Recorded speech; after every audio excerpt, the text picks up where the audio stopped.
Buenos días 2015. How's everyone doing? I had no idea we had so many good dancers here in 2015. Did people have fun last night? One of the things I wanted to do first was just to recognize each of our AAPI leaders who worked very hard on putting together such a beautiful program for us as a union to celebrate Lunar New Year. Did people have fun last night? You know, and in 2015, we don't just know how to dance. We don't just know how to have a good time. We also really know how to celebrate each other in each of our cultures. And I thought last night was a beautiful example of that. Let's give a big round of applause for our API leaders who put that together last night.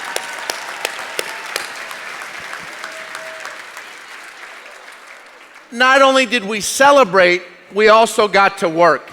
We got to accomplish so much that puts our union on a path forward. And today we're going to continue that work. We're going to talk more about our work to achieve unions for all, democracy for all, long-term care for all, as our president, April Verrett, led us in that discussion yesterday and will continue to do today. I also want to say, we got a special guest in the house this morning, y'all. I have the pleasure to introduce to you a leader who's not just guided by her faith, but also inspired by her union, and leads with the belief that when workers come together in our union, there's nothing that we can't accomplish. Her commitment to lifting up workers is evidence. How many folks have heard about 5 for 15? Let's hear it, 2015. Hundreds of thousands of new workers organized into our union, and SEIU's work towards becoming an anti-racist organization. Not only that, today she's coming back home.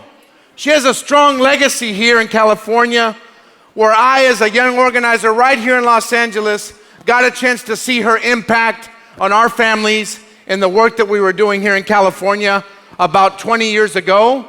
And I know that some of you have even a longer history with her right here in California. She believes that to build an inclusive, sustainable economy, that we need to empower all working people to join together in unions to negotiate family-sustaining jobs. She leads with integrity. She leads with vision. And she was also the first woman elected to lead SEIU. Sisters and brothers, please join in welcoming our International SEIU President, Mary Kay Henry. Thank you. Thank you. Hello. When I say 20, you say 15. 20. 20. 20. I just learned that chant. I love that chant. I'm so proud to be with you all. Thank you so much. Thank you to your incredible executive officer team led by the fabulous April Verrett, your president. Thanks to Kim Yvonne and Arnulfo de la Cruz and Derek Smith. You are building a powerful force for change up and down the state of California in every nook and cranny and community, and I couldn't be prouder to be here. Thank you, 2015. I love you too. I want to introduce myself for those that haven't met me before. I was born in Michigan and raised in a family of 10 children. You know what that's like, many of you. I was the oldest girl. And what that taught me was when you can get a group moving together, you can make anything possible. And I learned that lesson again when I first camped out with the LA home care workers in front of the Board of Supervisors. At the County Administration Building in 1999, after the home care workers won their union, we had to escalate the pressure on the board to get the votes we needed to get them to vote for the first contract. And I don't know if anybody in the room was there then, But there were about 15 of us. It was a little wet. It was a little chilly. And frankly, sisters and brothers, I'd be lying to you if I didn't admit that I was a little scared. There were noises in the night. There was somebody in a tent next to me who slept really deep and kept all the rest of us up. You know what that's like. But then, through the determination of black and brown and API and white women and men who were at the front lines of making sure that the LA County Board of Supervisors adopted that contract, we won, and you broke down barriers for many, many home care workers in this nation. Sisters and brothers, this is a historic moment for 2015, and this is a historic convention. California long-term care workers, home care providers, nursing home workers embody our legacy of joining together to make the seemingly impossible possible, not just for you, but for all working people all across this country. And we stand on the shoulders of giants who led with determination and courage to link the fight for racial justice with the fight for economic justice in California. Yeah. Leaders like Ophelia McFadden and Verdia Daniels, black women who were excluded, and they organized and led a multiracial movement that won the Union for Home Care Workers after 11 years of fighting. Yeah, you broke a barrier, and that barrier, when it got broken in LA, got broken up and down this state in every county, and you made it possible for home care workers all across this country, 2 million home care workers and 2 million nursing home workers, to understand if they could do it in California, we can too. And that made a huge impact on the entire union. And by winning that first contract in LA, you paved the way to win more breakthroughs. Breakthroughs like the $15 wage that LA County IHSS workers just won. Finally, yes. And that hard-won contract that you just won in Fresno after a 10-year battle facing down right-wing politicians who disrespected home care workers. And by joining together and fighting, SEIU 2015 keeps making progress, like I just heard about San Bernardino County backstage, winning raises for 400,000 long-term care workers across California in just 2 years. Progress that, when you win, paves the way to win for all workers, for all communities. Progress that spreads from Southern California and sparks progress all across the country. Together, at this convention, you are deciding to innovate and find new ways forward. Just a week ago, you showed the entire 2 million members of SEIU how to use text messaging to welcome new people into our union. When a new pay increase took effect, you sent text messages and shared the news with everyone, including workers who were not yet members. In less than 48 hours, over 1,100 people signed up as members of SEIU 2015. Wow! By joining together, by fighting together, you're bringing progress to everyone in SEIU. And we just celebrated this at the International Executive Board meeting in San Diego this week. And I remember the look of complete pride and not surprise on April Verrett's face, because she knows that you know how to get it done here at 2015. We know these victories are remarkable. And they come because of the fearlessness and courage of each and every leader in this room. I know that you want to make the victories and progress that you're achieving possible for all service and care workers all across North America. 64 million people in this great nation work 2 and 3 jobs and earn less than $15 an hour.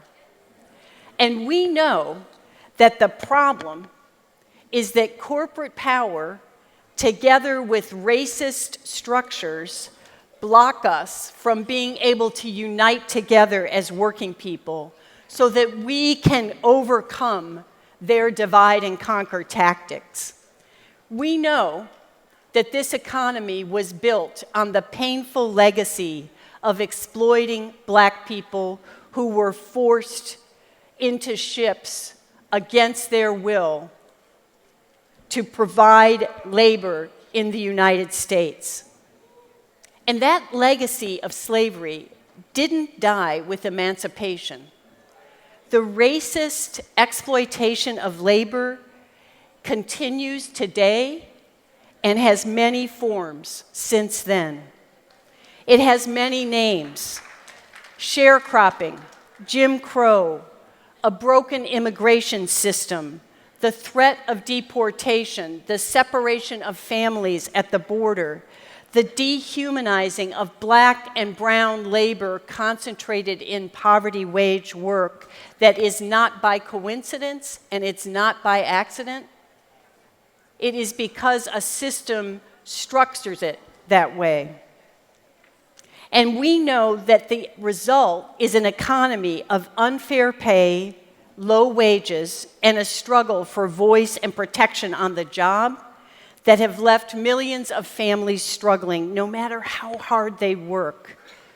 And that's what happens when corporate power and racism dictate the rules for all of us.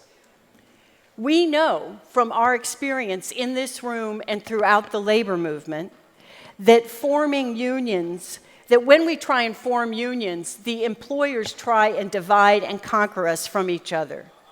And the most impressive weapon that they use is race.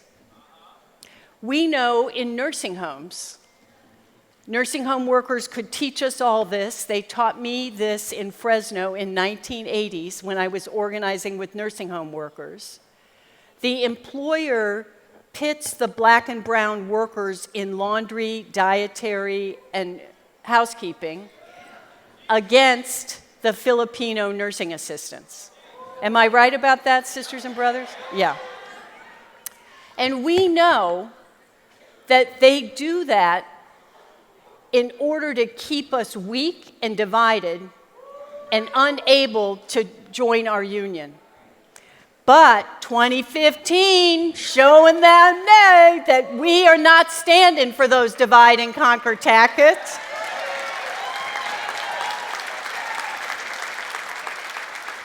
And as a union, we decided in 2016 that the labor movement has to take on ending racism and fighting for racial equality at the same time that we fight ending the corporate power that creates poverty wage jobs and create economic equality. And we're going to teach everybody in this country that we cannot win economic justice unless we can win racial justice at the same time.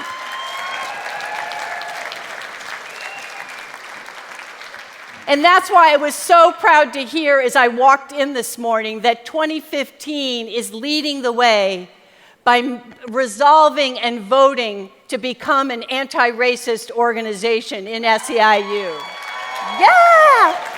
Yeah. So let's talk about what we want to do going forward in this fight.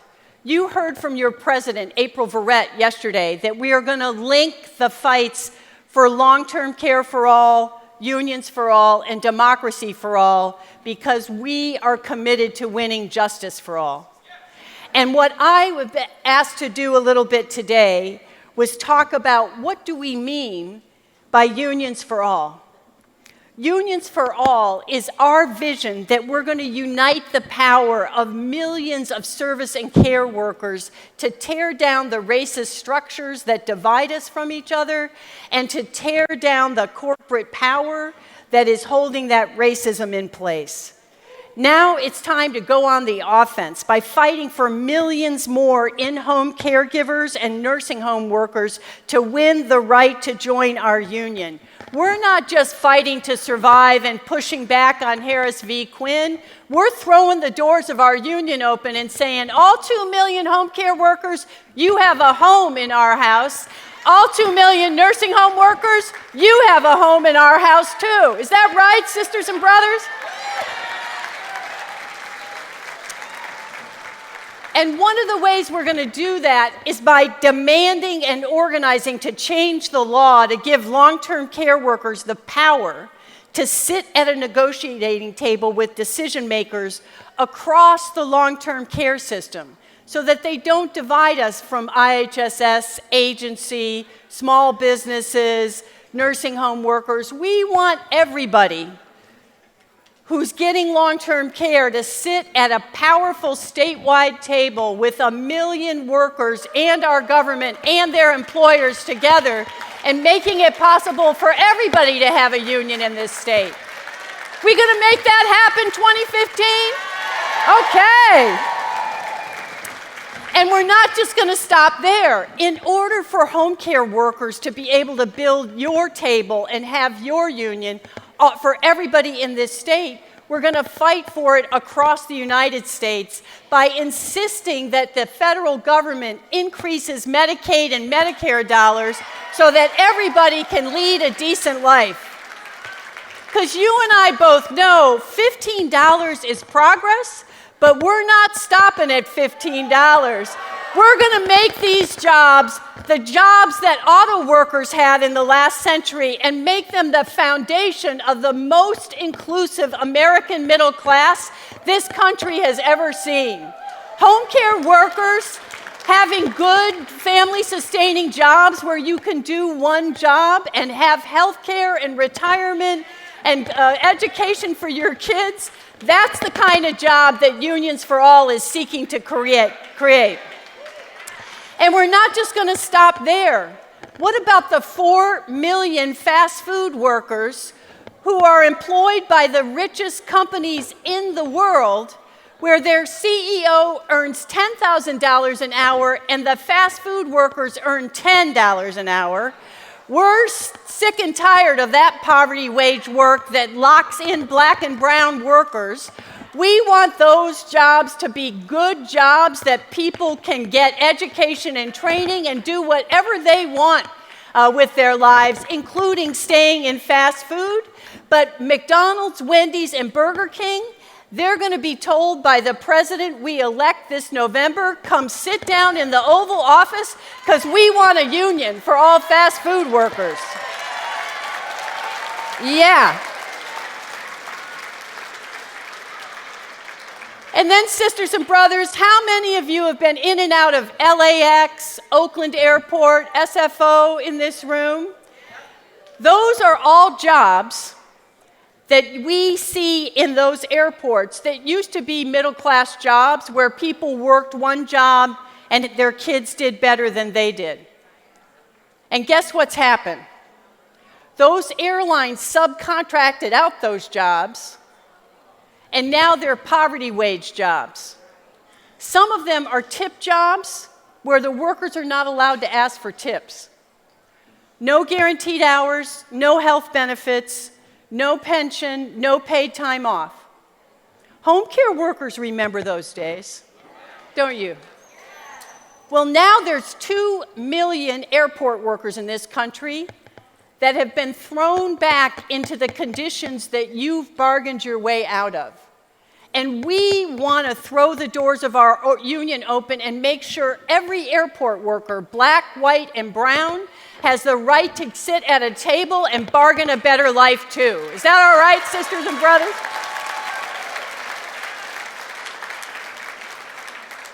And you know more workers that we're organizing in this great state in California that are going to also be part of the demands for unions for all. Family child care providers, after 16 years, finally got a chance to go to a table, thanks to your political work in electing Governor Gavin Newsom, who just rewrote the rules. Yeah, you can thank yourselves for that. And we want to make this true for every hospital worker, every nursing home worker, every higher ed worker, every city and county and state worker. Our union has the ambition that we mean unions for all, no matter what job you do. Uber drivers, we want you in the union. Lyft drivers, we want you in the union. Anybody who's been excluded and locked out, SEIU is your home because we believe nobody should be excluded, everybody in, nobody left behind.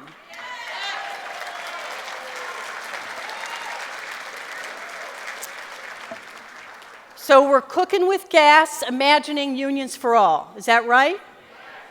And I understand you imagined democracy for all yesterday. Is that right? So that's another part where the rules have been rigged against us based on race and based on corporate power that wants to hold money in the hands of a few and leave the rest of us behind. Well, we're kicking down the doors that they're trying to block us from voting in too, right? We are going to make sure that we have a democracy where everybody's included. Every immigrant in this country has to have a path to citizenship because we want 11 million more people to be able to vote for justice for all.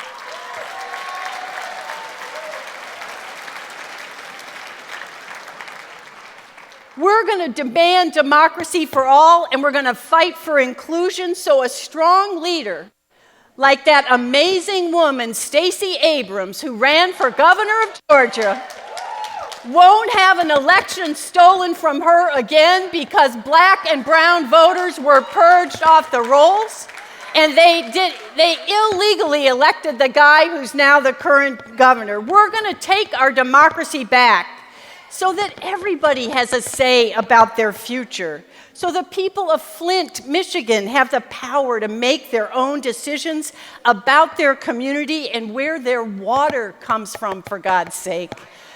When we fight for all, when we win a democracy for all that stops the voter suppression of black and brown people and targets younger people and elders and keeping them from voting, we're going to win the ability to fight and win on every plan for justice. So when we win for all. And now it's time to build an even more powerful, member-empowered SEIU for all. And you're leading the way here at 2015. The values that you have on your shirts and outside in the hall are the foundation of us committing to each other and being able to see our membership as something we don't want just for ourselves, but what we want for everybody in this country. And that we want to commit to becoming anti-racist and to make sure that members across our union have the technology, the tools, and the training that we need to fight for our families. I know these are big, audacious goals, and no one is going to do this for us. It's up to us to stand up for each other and to make it happen together, as the people that came before us did for all of you. We know we can make this happen. We have a history of making things happen that everybody said was impossible to do. And now we want to make even more impossible things possible. And we know that when we join together in our union, we gain the power to fight for something greater than ourselves. Black, white, brown, Asian Pacific Islander, immigrant, and native born. We want every family in every zip code to have a fair shot at a decent life. We want everyone to have the right to vote and participate in our democracy. We want clean air and clean water to drink. We want a world where every black life matters. No questions, no excuses, no nothing less. We want every immigrant, every new American to feel safe and welcomed here. We want every immigrant in our nation to get on a path to citizenship once and for all. We want good, secure jobs that pay enough to sustain a family. This is our vision as SEIU, and this is our hope. This is what we stick together and fight for. And I know that every step of the way, the proud long-term care workers of SEIU, I say 20, you say 15. 20? 20? 20? That you're going to keep marching and voting and organizing and building and fighting because you know that you show the world when we fight, when we fight, when we vote, when we organize, when we dance and celebrate the Lunar New Year. Thank you so much, sisters and brothers. I look forward to doing this with you. Thank you.